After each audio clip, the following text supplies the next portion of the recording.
Hello, friends. Today, in this episode of Management from Heart, we'll talk something about the sky is not going to fall. Part first. I'm going to get married. Rahul told me.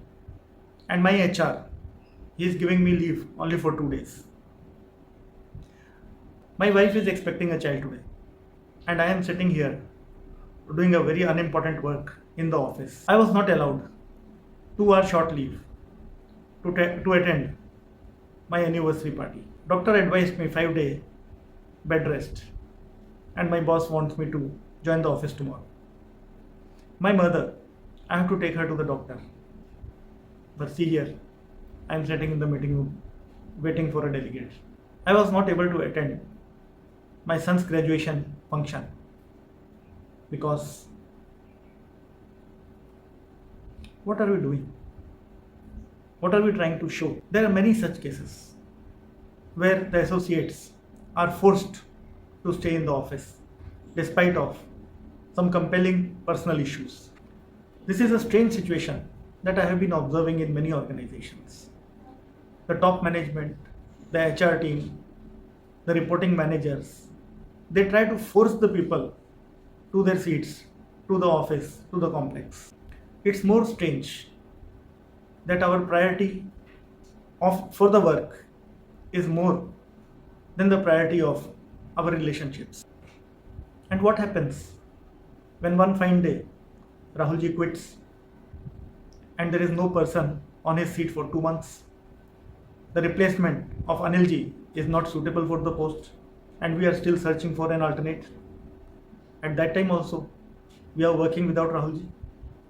But when he was present, we were not allowing him 3 hours off duty or a couple of off days.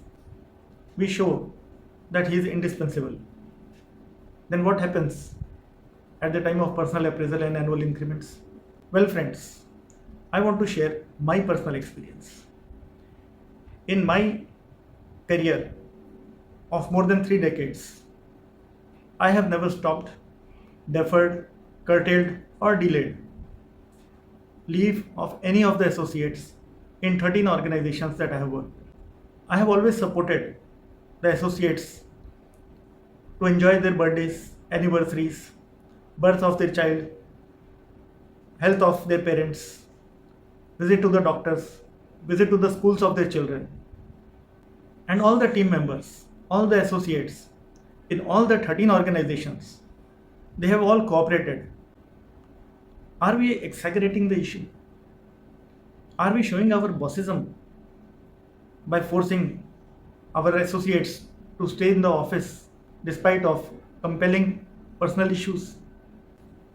In some cases, I was surprised that cross-functional pressure forces a person to cut down on leaves of his subordinates.